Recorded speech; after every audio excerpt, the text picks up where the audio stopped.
Hello,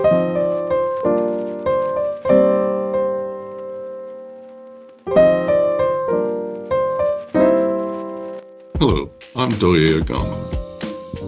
While this short 5-part series represents a modern pastoral approach to Christian philosophy, it does draw from some major previous Christian philosophical traditions. This series particularly echoes some ideas from Francis Schaeffer, like his emphasis on presenting Christianity as a comprehensive worldview that addresses life's deepest questions. Just like some other presuppositional apologists, the course also interprets all facts through the foundational beliefs of Christianity, rejecting the notion of neutral ground between Christian and secular thinking.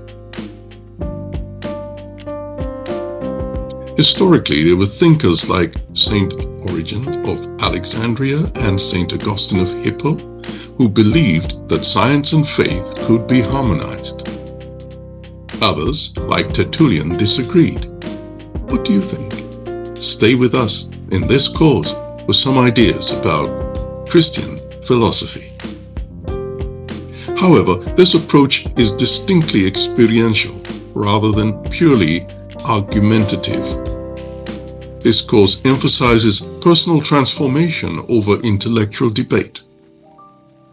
Rather than simply defending Christianity as a philosophical system, it invites participants into a living relationship with Jesus Christ as the embodiment of divine wisdom. Designed for accessibility, the series equips ordinary believers with foundational concepts that can serve as stepping stones to deeper study in Christian apologetics, worldview analysis, and philosophical theology. By presenting complex ideas in practical, relatable terms, it opens the door for further intellectual growth while keeping Christ at the center of all learning and living. Let's go into today's episode.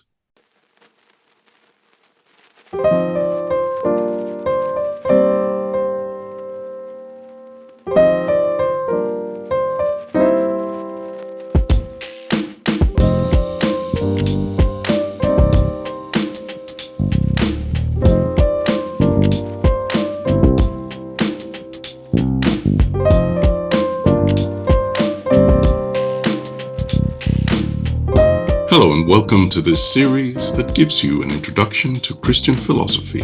I'm Archbishop Doye Agama from the Christian Way of Life Church. The introduction examines biblical perspectives of the traditional 5 pillars of philosophy. The Bible's primary purpose isn't philosophical arguments, but rather religious instruction for living. So the answers that emerge from that part of our discussion will be theological rather than a systematic philosophical analysis. That just means that we're going to be looking at the traditional pillars of philosophy from a Bible perspective. I hope that you will enjoy it, and after that we'll move on to a part 1 where we'll introduce the original meaning of philosophy. In part 2, we'll contrast modern approaches to wisdom with the biblical patterns. And in part 3, we'll talk about the wisdom of Jesus Christ. And in the conclusion, we'll ask you to respond with your thoughts on what we've learned together. So stay with us. Each episode will be roughly 15 minutes long, and welcome to the series. Have you ever wondered why the deepest thinkers in history are called philosophers?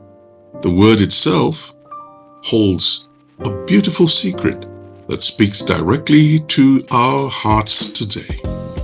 We're going to discover how the ancient love of wisdom finds its perfect fulfillment in Jesus Christ, and why this matters for every one of us, whether you're 8 years old or 80, whether you've been following Christ for decades or you're just beginning to explore faith or you're just curious to find out what Christian philosophy is all about. Traditionally, there are 5 overlapping areas of knowledge that philosophers study. The Bible approaches these philosophical questions from a distinctly theological perspective, offering answers rooted in its understanding of God and His divine revelation. Here's how the Bible addresses each area of philosophy. The first one is called Metaphysics. You may have heard this word used in other contexts, but here it simply looks at the meaning, the fundamental meanings of things. And the Bible presents a theistic worldview where God is the ultimate reality and creator of all that exists. Genesis chapter 1 verse 1 establishes that in the beginning, God created the heavens and the earth.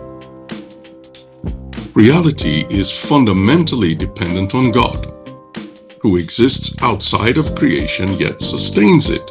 And humans are described as having both material bodies and immaterial souls or spirits created in the image of God. We see this in Genesis chapter 1 verse 27. The second subject for philosophers is epistemology. Now, biblical epistemology emphasizes revelation as a primary source of knowledge. Proverbs chapter 1 and verse 7 states, "The fear of the Lord is the beginning of knowledge." The Bible presents both general revelation or knowledge of God through creation, as in Romans 1:20, and special revelation through Scripture, the prophets, and ultimately through Jesus Christ.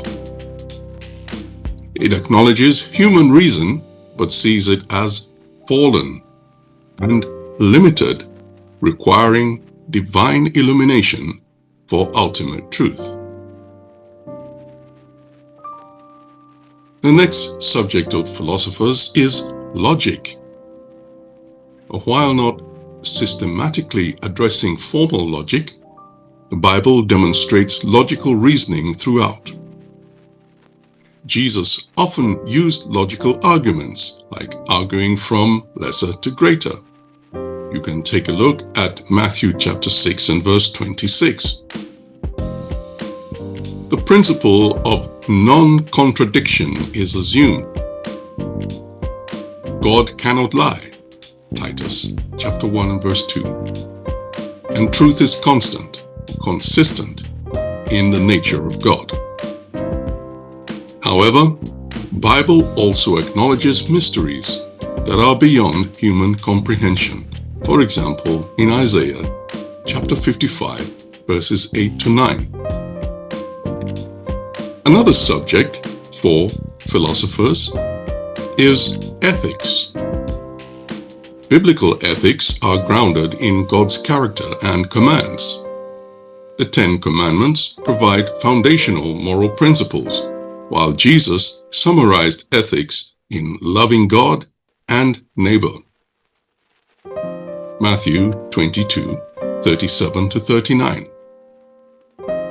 Actions are right or wrong based on their conformity to God's will and character.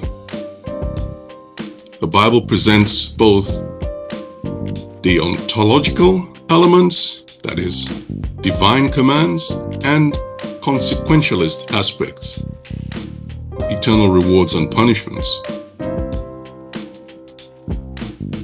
And the fifth is aesthetics. The Bible affirms beauty as reflecting God's nature.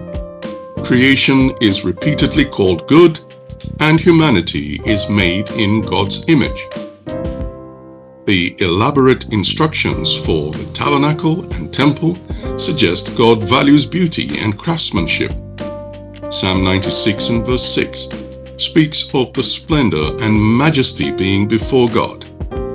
Art and beauty are seen as gifts from God to be enjoyed and used for worship.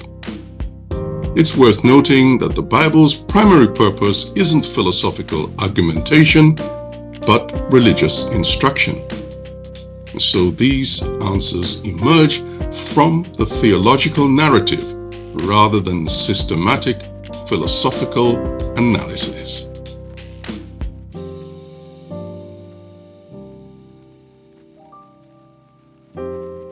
But have the academic philosophers today lost the essence of what philosophy was meant to do for us? In the next segment, we will dive into the real meaning of philosophy and see what the Bible teaches us about that. I'm Archbishop Doye Agama. I'm your servant for Christ and His kingdom. Join us here at the Christian Way of Life Church for the next episode, where we will talk about the original lovers of wisdom. Who were they? And why were they called that? See you there.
This church Way of Life is organized as a school. For those of you who don't know much about us, we have the School of Wisdom, which is the school for all our members, which everyone belongs to. And then we have a School of Leadership for all of those in leadership positions. We have the House of Clergy, which all the clergy belong to. And then there is separate training for the bishops. So the clergy training is for those who are ordained clergy, but everyone in Way of Life is a student or a disciple. Okay.